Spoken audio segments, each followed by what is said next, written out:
내가 평안히 눕고 자기도 하리니 나를 안전히 살게 하시는 이는 오직 여호와이시니이다.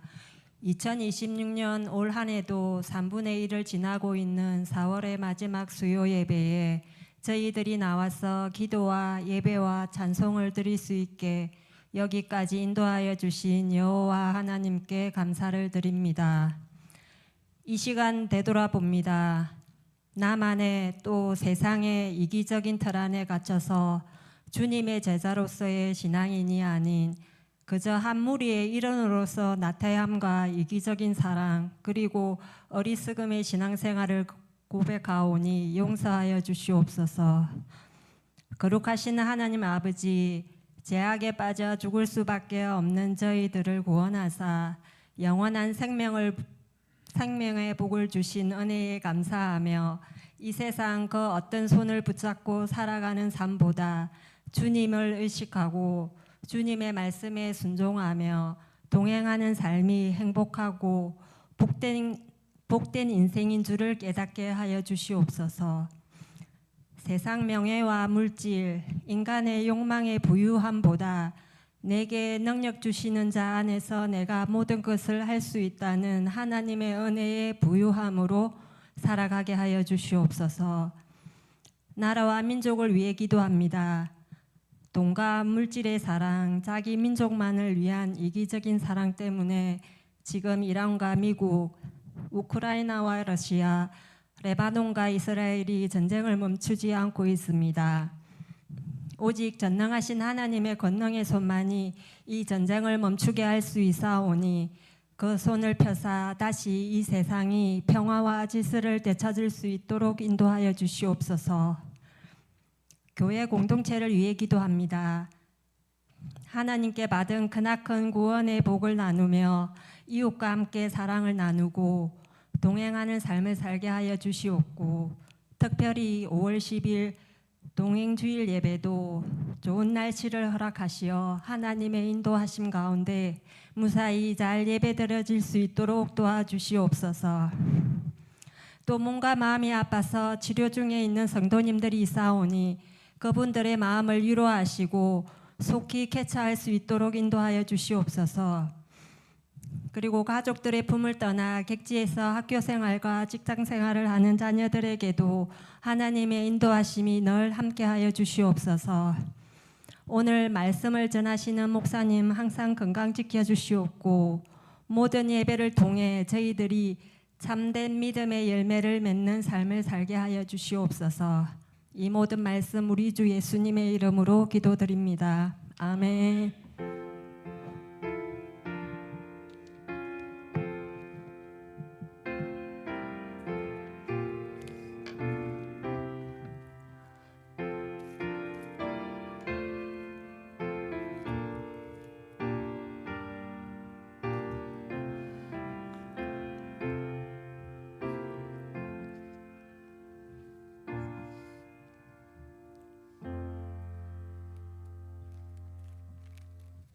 하나님 말씀 신명기 22장 1절에서 12절입니다. 구약 성경 294쪽입니다. 신명기 22장 1절에서 12절 말씀.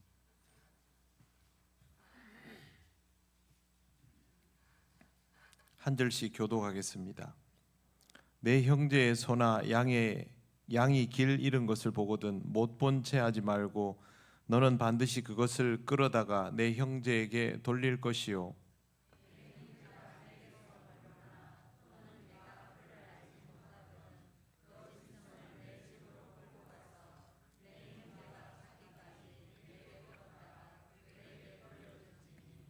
낙이라도 그리하고 의복이라도 그리하고 형제가 잃어버린 어떤 것이든지 내가 얻거든 다 그리하고 못 본 채 하지 말 것이며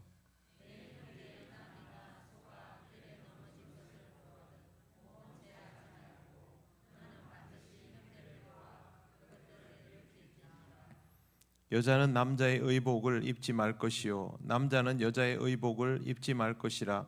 이같이 하는 자는 내 하나님 여호와께 가증한 자이니라.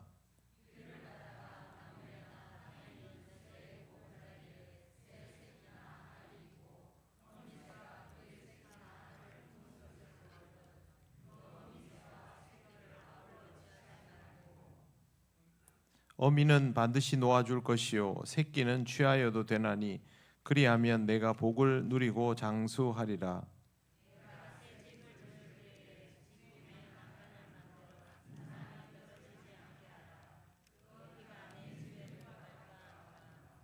내 포도원에 두 종자를 섞어 뿌리지 말라. 그리하면 내가 뿌린 씨의 열매와 포도원의 소산을 다 빼앗길까 하노라.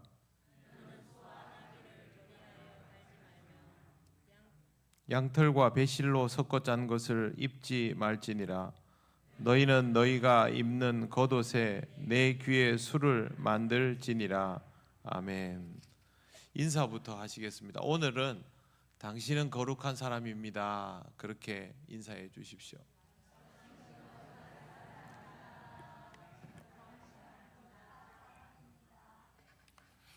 기도드리겠습니다. 하나님 감사합니다. 오늘 우리에게 허락하신 말씀을 함께 묵상하며 하나님이 주시는 은혜를 누리기 원합니다. 성령께서 우리를 인도하여 주시옵소서. 예수님 이름으로 기도드립니다. 아멘. 보통 나라에 법이 세워질 때를 보면 나라가 들어서고 권력이 안정화가 되고 그 권력을 더 곤고히 하기 위해서 그때 법을 세운다라고 말씀을 드렸습니다. 조선 시대 같은 경우에도 세조나 성종 같은 왕들이 왕권을 강화하고 사대부로부터 우위를 확실히 점하기 위해서 법을 세웠던 것으로 그렇게 알려져 있습니다. 그런데 이스라엘은 경우가 다릅니다. 이스라엘은 그 나라에 들어가기 전에 법을 먼저 세우고 그 법 정신을 따라서 전쟁도 하고 정복도 하고 그 다음에 정착도 하고 그렇게 구조화되어 있습니다. 비슷한 사례가 어디 있을까 찾아봤는데요. 진시황이 비슷하게 했습니다. 진시황이 법치주의 규범을 먼저 세우고 그것으로 자기 아직은 거대한 국가가 아니죠.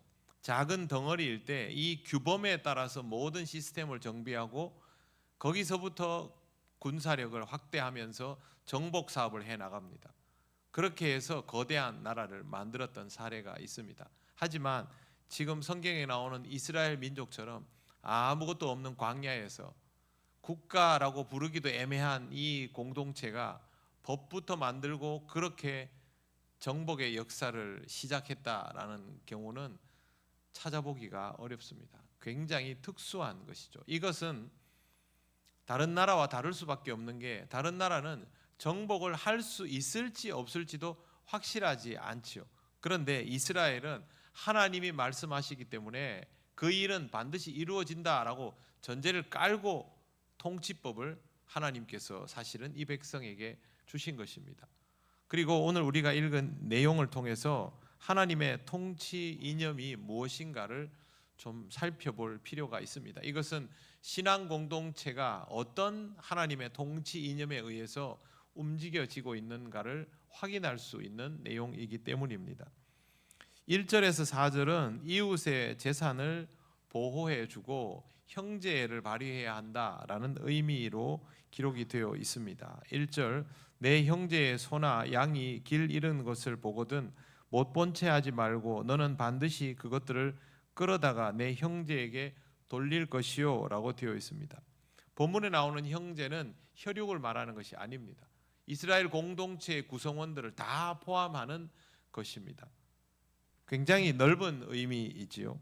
그렇다면 주인 없이 돌아다니는 소나 양이나 가축을 본다면 무조건 못 본 채 해서는 안 된다는 거죠.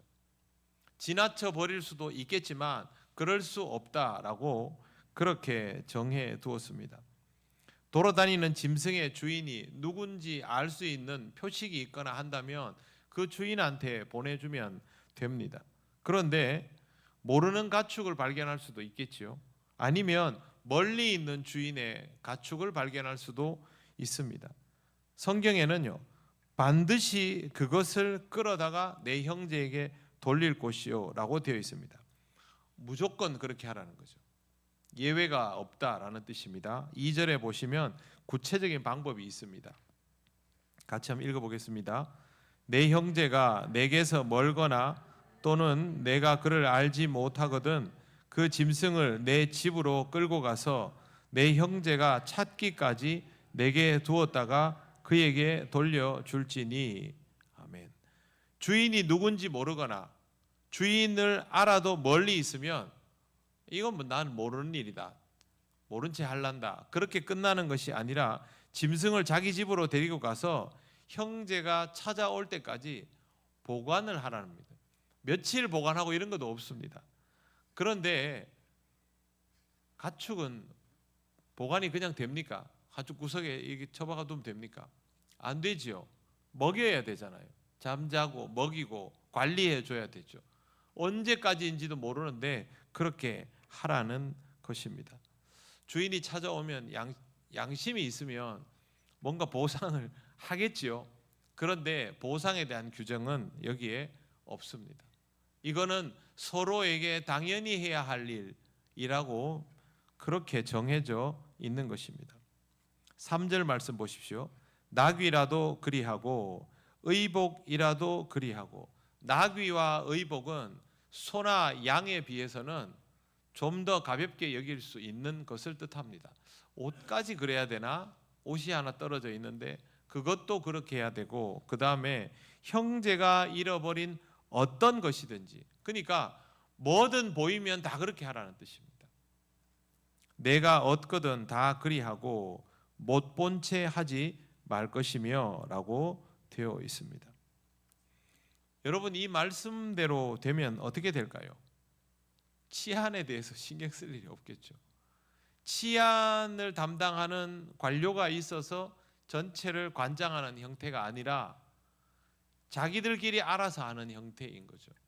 다는 아니지만 우리나라가 외국에 알려져 있는 부분이 있죠. 길거리 노천 카페에 핸드폰이나 노트북을 얹어놔도 가져가는 사람이 없다. 사람들이 양심적이기도 하고 온 세상에 다 CCTV가 있기도 하고, 두 가지 이유죠. 어쨌든 경찰의 도움 없이도 이 정도의 약속은 주고받을 수 있는 나라인 것은 틀림이 없지요. 공동체성입니다. 이것은 하나님께서 이스라엘에게 요구하시는 것은 자발적으로 스스로를, 서로를 지켜나가는 공동체성입니다. 시골 동네라면 이 정도의 관습이 통하는 경우들이 상당히 많습니다. 실제로 시골에는 문 안 닫거든요. 그냥 대문 활짝활짝 열어놓고 다니는데 도시에서는 어렵지요. 대도시로 갈수록 커질수록 더 그렇습니다. 인도나 중국이 왜 엽기적인 일들이 많이 일어날까? 종이로 막 음식을 만들고 이런 일이 왜 일어날까? 나라가 너무 크면요, 얼굴 볼 일이 없다고 생각합니다. 내가 한번 속여도 되돌아서 나한테 올 일이 별로 없다고 생각하죠. 작은 도시에 살면 어떻습니까? 무조건 마주친다죠. 넓어질수록 그게 없어집니다. 그래서 광역이 될수록 규범을 지키기가 어렵습니다. 실제로 여러분, 대국들을 보면 사회주의 국가가 아니면 시스템을 잘 안 따르는 특징이 있습니다. 그래서 거대한 나라들은 다 연방제로 유지가 되고 있죠. 이스라엘 공동체가 그렇게 크지 않다 하더라도 그래도 우리가 알고 있는 것처럼 60만 1780명의 장정이 광야에 들어선 사람들 아닙니까? 그러면 얼추 150만 200만의 인구를 가지고 있는데 이게 국가의 인구 그대로이지요. 그러면 이 정도 인구의 사람들이 이런 공동체성을 가진다는 것은 정말 어려운 일입니다. 이상적인 국가라야 이게 가능한데 하나님께서 이것을 이스라엘에게 전쟁에도 들어가기 전에 먼저 말씀하십니다. 그러면 하나님이 광야에서 이걸 말씀하시면 이 백성이 들어가서만 지킬까요? 듣는 때부터 지켜야 될까요? 듣는 때부터 지켜야 되죠. 이거는 들어가서 지켜야 된다고 그랬으니까 들어가서 지키면 되지, 그럴 수는 없죠. 이미 들었는데. 그래서 이게 국가 통치 이념이 되는 겁니다. 하나님이 통치하시는 국가는 이런 공동체성을 가진다라는 것을 우리가 여기서 분명히 보게 됩니다. 4절, 내 형제의 나귀나 소가 길에 넘어진 것을 보거든, 여기도 마찬가지입니다. 못 본 채 하지 말고 너는 반드시 형제를 도와 그것들을 일으킬지니라. 못 본 채 하지 말고가 계속 이어지고 있습니다. 반드시라는 단어도 반복적으로 나오고 있습니다. 그러면 이거는 무조건 그렇게 하라는 뜻입니다. 남의 집 가축이 쓰러져 있으면 그냥 지나치지 말라는 거죠. 주인이 알아서 혼자 이렇게 세우지 그러지 말라는 겁니다. 무조건 가서 도우라는 뜻입니다. 해도 그만 안 해도 그만이 아닙니다. 이게 무슨 뜻이냐 하면요, 이런 것들이 개인의 이익을 보호하는 목적으로 하나님이 법을 세워주신 것이 아니라 공동체 전체를 건강하게 유지할 목적으로 이 규범을 주셨다라는 것을 우리가 여기서 읽어내어야 하는 겁니다. 전부 다 서로가 서로를 지탱하는 구조로 말씀하시잖아요. 그러면 이 규칙을 지키려면요, 공동체성이 없으면 안 됩니다. 절대 못 지킵니다. 공동체성이 있어야만 이게 되고, 공동체의 힘은 서로를 보살피고 지탱하는 데에서부터 비롯됩니다. 서로를 신뢰할 수 없다면 이런 힘은 생기지 않습니다. 공동체 안에서 이런 것들이 유지되지 않고 있다면 서로에 대한 신뢰를 점검해 보아야 합니다. 그리고 이것을 점검하기 위해서는 무엇보다 하나님을 향한 나의 믿음을 살펴야 합니다. 우리의 믿음이 작은 것은 누구나 다 아는 사실이니 이걸 점검해서 견고한 믿음으로 그 믿음을 가지고 서로를 바라보며 거기에서부터 서로를 신뢰하며 그렇게 하나님께서 기뻐하시는 공동체로 나아가야 한다라는 것이죠. 예수님이 그렇게 가르쳐 주셨지만 하나님을 믿는 자는 사람을 믿습니다. 하나님을 믿기 때문에 사람을 믿는 겁니다. 하나님을 믿지 못하면 사람을 믿기가 어려워집니다. 하나님이 주신 이 말씀은요, 하나님을 믿기에 서로를 신뢰할 수 있는 규범이라는 뜻입니다. 그렇게 하지 않으면 우리가 일반적으로 세상에서 지키는 여느 사회법이나 다를 바 없습니다. 법 체계가 얼마나 많이 발달해 있습니까? 그런데 사람들이 법을 잘 아는 사람일수록 잘 지키려 하기보다는 기술적으로 법을 이용하려 드는 경우들이 많지요. 그거 왜 그러냐 하면 신뢰가 없는 겁니다. 사회 구성원들에 대한, 상대방에 대한 신뢰가 없는 겁니다. 그래서 그 좋은 법을 가지고도 건강한 세상을 만들지 못합니다. 법만 가지고 세상이 만들어지는 거 아닙니다. 하나님이 규범을 세워 놓으시면 규범만으로 이상국가를 이룰 수 없습니다. 이상국가가 이루어지는 방법은 이 규범을 주신 하나님의 의도를 알아서 하나님의 의도에 맞게 서로를 지탱하고 신뢰하는 공동체가 될 때 이게 가능한 것이죠. 가정에서도, 교회 공동체도, 교회 안의 소그룹도 이 규범은 그대로 적용이 됩니다. 그래서 항상 내가 하나님을 향한 믿음으로 상대방을 신뢰할 수 있는 사람이 되어야 합니다. 그리고 그 사람을 존중하는 마음으로 대할 수 있어야만 이게 가능합니다. 자발적인 선행도 거기서부터 나옵니다. 하나님께서 어떤 의도로 이 말씀을 주셨고 하나님이 어떤 공동체를 이루고 싶어 하는지를 잘 읽어내고 거기에 맞추어 가는 우리들이 되어야 할 것입니다. 5절 말씀은요, 완전히 다른 부분입니다. 하나님의 창조 질서를 어떻게 받아들여야 하는가에 관한 것입니다. 5절 말씀 같이 한번 읽어볼까요? 시작. 여자는 남자의 의복을 입지 말 것이요 이같이 하는 자는 내 하나님 여호와께 가증한 자이니라. 아멘. 이 말씀은 읽은 것처럼 남녀가 서로 상대방의 옷을 입는 것을 가증한 일로 금지한 내용입니다.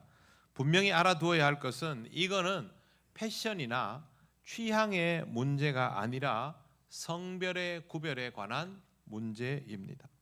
남자 옷과 여자 옷의 단추 방향이 반대이지요. 왜 반대인지 혹시 아십니까? 그냥 관습입니다. 관습. 오랫동안 내려놓고 왔어요. 이유가 있습니다. 남자 옷은요, 자기가 단추를 채울 수 있도록 되어 있습니다. 자기 손으로 채울 수 있도록. 여자 옷은 하녀가 채워주도록 되어 있습니다. 그래서 방향이 반대입니다. 남자는 자기 스스로, 여자는 다른 사람이 채워주도록. 그래서 반대입니다. 그 외에는 아무 의미도 없습니다. 요즘 젊은 친구들은요, 그 셔츠 같은 것들은, 셔츠나 코트 같은 것들은 구별 안 하고 입습니다. 그래서 방향이 바뀌어도 그걸 가지고 오늘 성경에 나오는 것처럼 남자가 여자 옷 입지 말고 여자가 남자 옷 입지 말고, 그건 아닙니다. 본문에 나오는 내용은 무슨 뜻이냐 하면요, 이 당시에 우상 숭배가 그냥 종교 행사하는 수준의 우상 숭배는 없었습니다. 다 인신공양을 하거나 아니면 우상 숭배와 성적인 쾌락을 합쳐서 종교적인 사제들이 매춘을 하거나 그런 일들이 비일비재했거든요. 그러면 이 일들을 할 때 뭘 했느냐? 일부 사제들이 옷을 바꿔 입었습니다.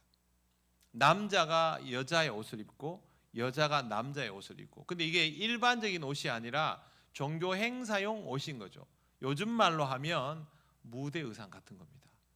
지금 화려한 무대 의상들의 기원이 다 과거에 이런 종교적인 것에서부터 비롯되어 왔기 때문에, 그런 사람들의 시선을 끄는 종교 행사에 남성이 여성의 분장을 하고 여성의 옷을 입고 여성은 남성의 역할을 하고 이렇게 하면서 음란한 일들을 행해왔기 때문에 그것들을 금지하기 위해서 이렇게 엄격하게 말씀을 주신 겁니다. 그냥 뭐 우리가 입는 코트나 셔츠 방향이 이쪽일까 저쪽일까 그런 차원은 전혀 아닙니다. 그러니까 이 말씀의 핵심은 뭐냐 하면요, 하나님께서 해놓은 성별, 그걸로 구별시켜 놓은 것들을 멋대로 막 뒤집어서 해석하고 적용하지 말아라 하는 것입니다. 옷이 문제가 아닌 것이죠. 하나님의 창조 역사에 대해서, 창조 질서에 대해서 거부하지 말아라는 것이죠. 그런데 이거 거부하는 경우들이 21세기에는 엄청 많죠. 옷 막 바꿔 입는 거 잘하는 나라 어디인지 아십니까? 아시아에서는 태국, 일본, 유럽에서는 영국, 독일, 유달리 더 심합니다. 이유는 모르겠습니다. 그런데 이런 일들이 다음 세대로 하여금 성 정체성에 대해서 모호하도록 만드는 영향이 분명히 있습니다. 그래서 여러분, 태국은 가관이죠. 레이디보이라는 단어가 있지 않습니까? 다음 세대에는 전 세계 국가들마다 레이디보이가 만연할 수도 있습니다.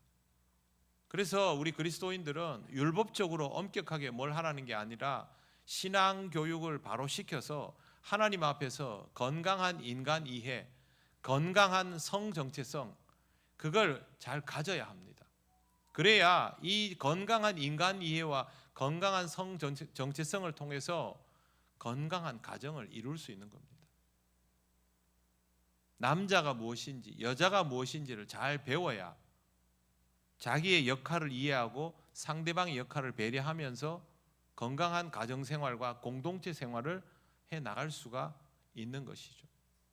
그거 막지 못하면 굉장히 위험한 세상이 되어갈 것입니다. 그래서 이 말씀을 보면서도 우리 자신이 자기의 역할에 대해서, 하나님의 창조 질서에 대해서 어떤 생각을 가져야 하는가를 잘 생각해 둘 필요가 있습니다. 그 다음 6절과 7절 말씀은 우리가 평소에는 그렇게 눈여겨보지 않는 생물들에 대한 긍휼함, 존중함에 대한 내용입니다. 6절을 제가 읽겠습니다.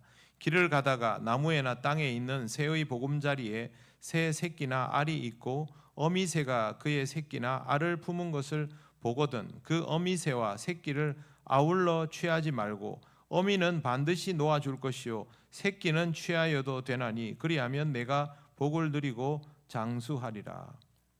이 말씀을 보면서 이왕이면 안 먹어야지라고 하는 분들도 있습니다. 근데 계란은 드셔야죠. 안 드실 수가 없잖아요. 근데 여러분 여기서 보면요, 딱 교훈 주는 내용이 있습니다. 뭐냐면 인간이 자연의 것을 이용할 권리는 있다라고 전제하고 있습니다. 그런데 생명의 씨앗, 모태 자체를 말살하는 일은 허락되지 않는다라는 겁니다. 그래서 어미는 손대지 말고 새끼는 가져와도 된다라고 말하는 겁니다. 이미 성숙된 개체가 자손을 생산할 수 있기 때문에 그 종이 망하지 않도록 유지해 주어야 한다는 거죠. 실제로 농사든 어업이든 뭐든 수렵도 마찬가지입니다. 기본적으로 개체수를 스스로 보존하는 방식을 취하잖아요.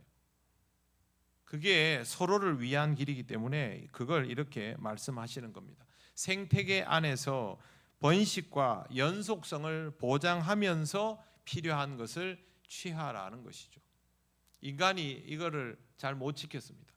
그래서 많은 동물들을 멸종시켰습니다. 씨를 말려버린 것이죠.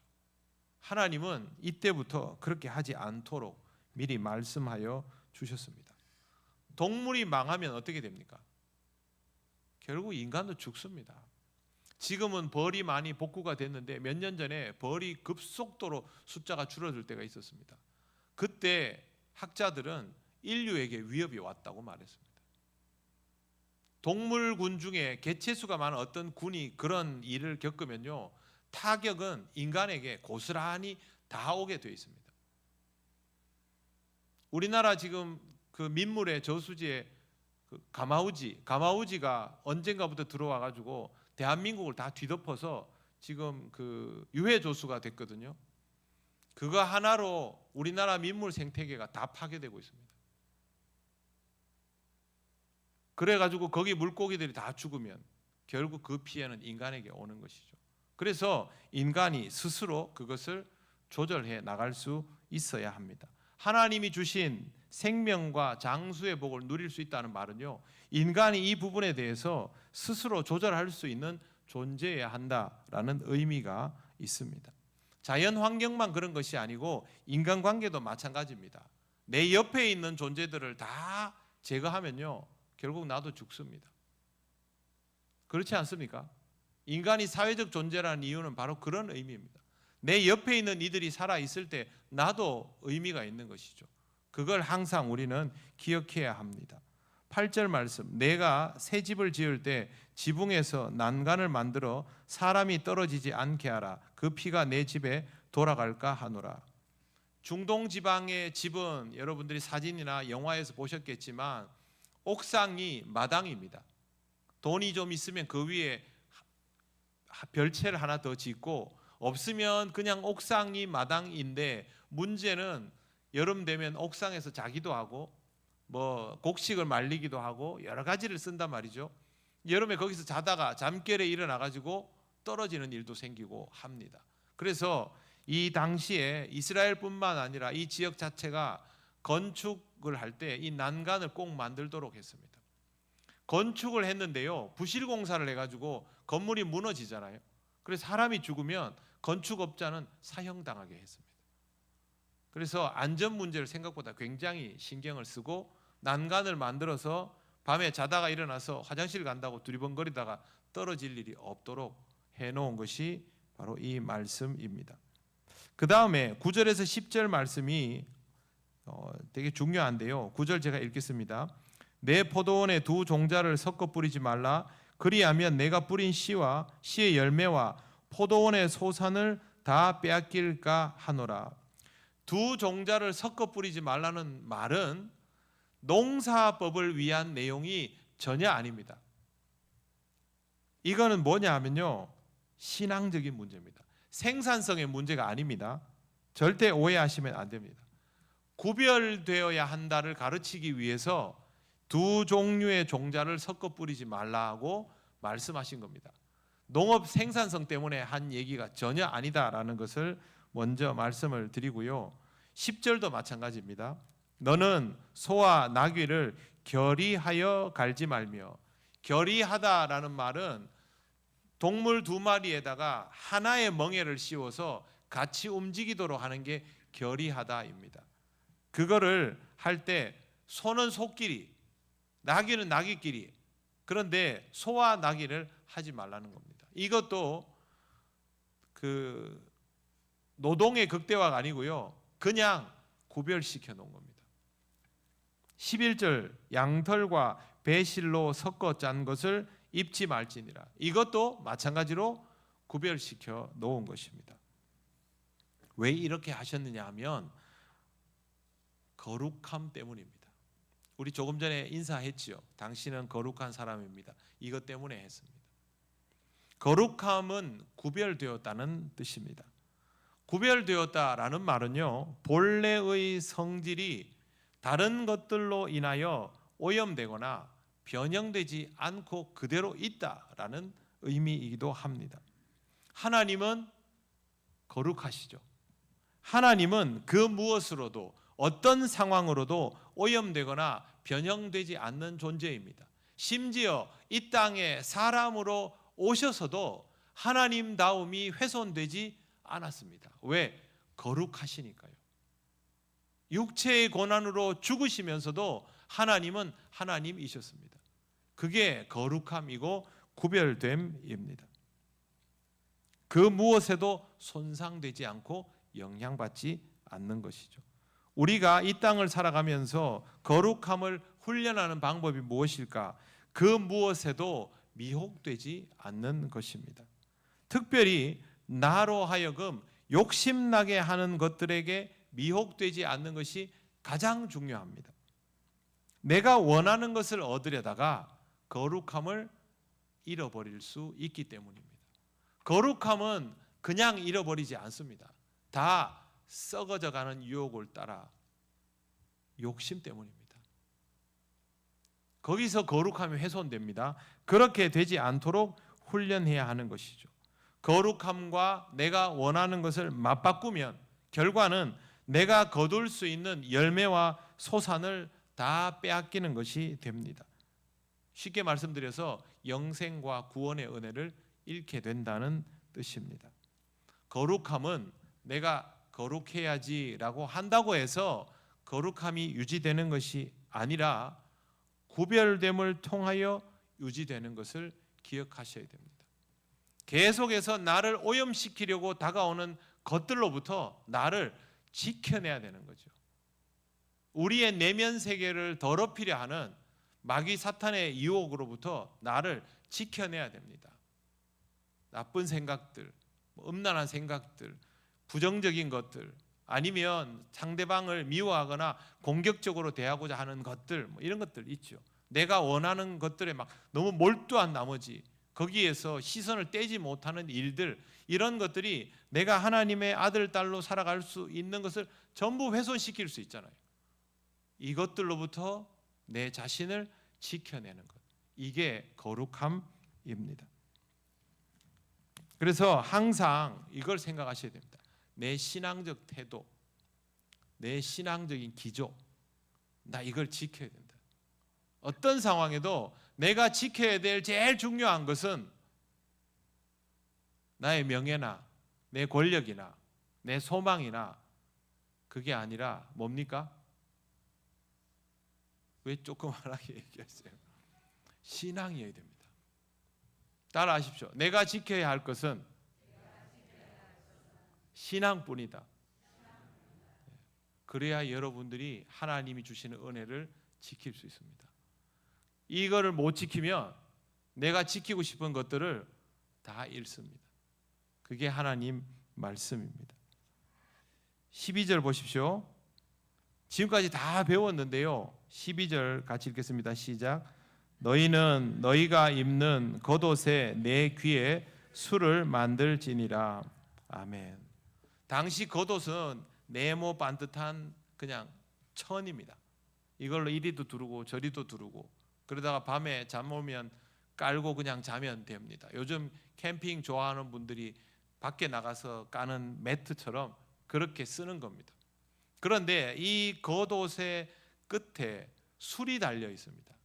술이 뭘 의미하냐 하면요, 민수기 15장 37절에 보면 이 술의 의미, 술을 달아놓은 이유가 신앙적 기억 장치로 달아놓은 겁니다. 민수기 15장 37절에 41절을 보면 이렇게 되어 있습니다. 이 술을 다는 이유가요, 첫째, 말씀을 기억하기 위해서. 찰랑찰랑하는 술을 볼 때마다 하나님의 말씀을 지켜야 하는 백성이구나 라고 깨달으라고 이게 붙어 있습니다. 여기 붙이는 거랑 비슷한 의미죠. 두 번째, 욕망을 제어하기 위해서. 민수기 15장 39절에 너희가 마음과 눈의 욕심을 따라 음행하지 않게 하기 위하여 이렇게 되어 있습니다. 그러니까 그걸 보면 첫째는 말씀을 떠올리게 되고 두 번째는 자기 욕망을 제어할 수 있게 하는 것이죠. 세 번째는요, 거룩함을 유지하기 위해서. 술이 색깔이 뭘까요? 청색입니다. 청색. 하늘 색깔. 하늘 색깔은 첫째, 하나님이 거하시는 하늘을 상징하고 두 번째는 하나님을 상징합니다. 그 색깔에 진짜 그런 영험함이 있다는 말이 아니라 그 색깔을 보면 하늘을 떠올리고 그 하늘에 계신 하나님을 떠올리는 그런 색깔이라는 것이죠. 고대인들이니까 우리는 그걸 그렇게 이해해야 됩니다. 그리고 이스라엘 백성이 이 땅에 발을 딛고 살지만 하늘의 하나님의 백성임을 잊지 않기 위해서. 하나님이 거룩하시니 내가 거룩하니 너희도 거룩하여라 말씀하신 그대로 하나님이 거룩하시니 나도 거룩해야 하는구나. 그걸 잊지 말라는 겁니다. 성경 말씀을 보면서 이런 의미들을 새기면서 하나님이 주신 말씀들을 하나하나 지켜나가고 그게 쉽지 않은 상황이 올 때마다 다시 한번 겉옷에 있는 술들을 확인하면서 아, 내가 거룩해야 되는구나. 신앙적이어야 하는구나. 이럴 상황일수록 더 신앙적이어야 하는구나. 그렇게 자꾸 되뇌이라는 것이죠. 이게 하나님께서 이런 규범들을 주신 목적입니다. 사랑하는 성도 여러분, 우리는 거룩한 사람입니다. 우리가 대단해서 거룩한 사람이 아니라 하나님께서 우리를 어떻게든 거룩하게 만들려고 말씀을 주시고 예수 그리스도를 통하여 거룩함을 입혀 주셨기 때문에 우리는 거룩한 사람입니다. 그러면 이 거룩함을 지켜내야 합니다. 어떤 방법으로 지킬 수 있습니까? 오직 신앙적인 것으로만 지킬 수 있습니다. 그래서 여러분, 거룩함을 침범하려고 하는 어떤 것들에 대하여서도 침범당하지 않는 여러분이 되시기를 바랍니다. 어려운 것은 맞지요. 그럼에도 불구하고 그 거룩함이 손상을 입지 않도록 지켜나가시기를 바랍니다. 다른 것들보다 여기에 여러분의 신앙의 모든 것을 다 걸으셔야 합니다. 그러면 여러분의 삶의 모든 것들은 하나님께서 책임져 주십니다. 이 거룩함을 지켜나가는 우리 모두가 될 때 우리가 주께서 원하시는 그대로 거룩함을 지키는 공동체가 될 수 있습니다. 함께 이 교회가 되어가는 우리 모두가 되면 좋겠습니다. 기도드리겠습니다. 하나님께 우리의 거룩함이 지켜질 수 있도록 역사해 달라고 기도하면 좋겠습니다. 하나님, 거룩함을 의식하는 사람이 되게 하여 주시옵소서. 내게 허락된 거룩함을 지킬 수 있도록 붙들어 주시옵소서. 다 같이 기도드리겠습니다. 하나님 아버지, 은혜를 감사합니다. 하나님의 은혜가 우리 가운데 있음에 우리가 이 은혜를 힘입어 하나님 우리에게 허락하신 은혜로 주어진 거룩함을 지킬 수 있기를 원합니다. 성령 하나님, 우리를 인도하여 주셔서 거룩함을 지켜나가는 우리 모두가 되게 하여 주시옵소서. 우리가 모든 상황에서 오직 신앙적이기 원합니다. 신앙을 지키기 위하여 다른 것들을 내려놓을 수 있는 그런 사람 되기를 원합니다. 영이신 하나님 아버지, 우리 모두를 그렇게 지키시고 붙들어 주셔서 거룩함을 지켜가는 주님의 백성, 믿음의 공동체가 되게 하여 주시옵소서.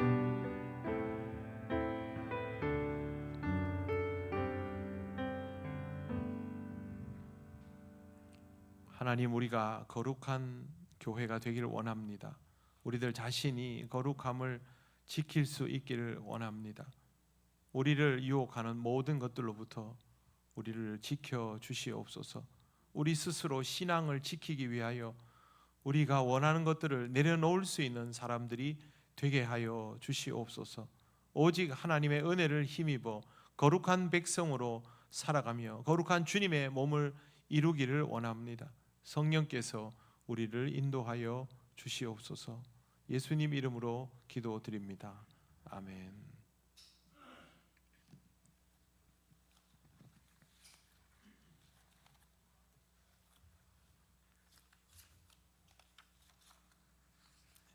교회 소식 전하겠습니다. 5월 1일 금요일 오전 5시 20분 본당에서 5월 첫날 새벽 기도회가 있습니다. 기도는 이창식 안수 집사님 인도하시겠습니다.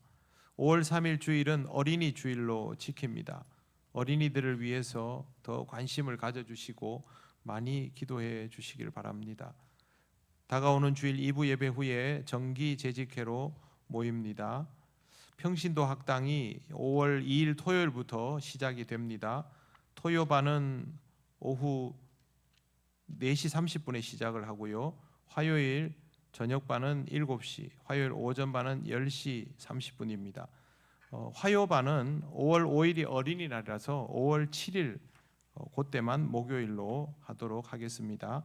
화요일 오전은 제가, 화요일 저녁은 김상우 전도사님, 토요일 저녁은 송미숙 전도사님입니다. 이번 주 내로 신청을 마무리해 주시기를 바랍니다. 동행주일 예배를 기도로 준비하는 중에 있습니다. 동행주일을 위해서 많이 기도해 주시고 또 필요한 준비를 감당하실 때에 여러분에게도 은혜가 충만하고 또 이 동행주일을 통하여 함께 영광 돌릴 수 있는 귀한 일이 있기를 소망하며 더욱 기도해 주시기를 바랍니다. 다른 광고는 주보 참조하시면 되겠습니다. 이제 우리 다 같이 주님께서 가르치신 기도를 올려드립니다. 하늘에 계신 우리 아버지, 아버지의 이름을 거룩하게 하시며 아버지의 나라가 오게 하시며 아버지의 뜻이 하늘에서와 같이 땅에서도 이루어지게 하소서. 오늘 우리에게 일용할 양식을 주시고 우리가 우리에게 잘못한 사람을 용서하여 준 것 같이 우리 죄를 용서하여 주시고 우리를 시험에 빠지지 않게 하시고 악에서 구하소서. 나라와 권능과 영광이 영원히 아버지의 것입니다. 아멘.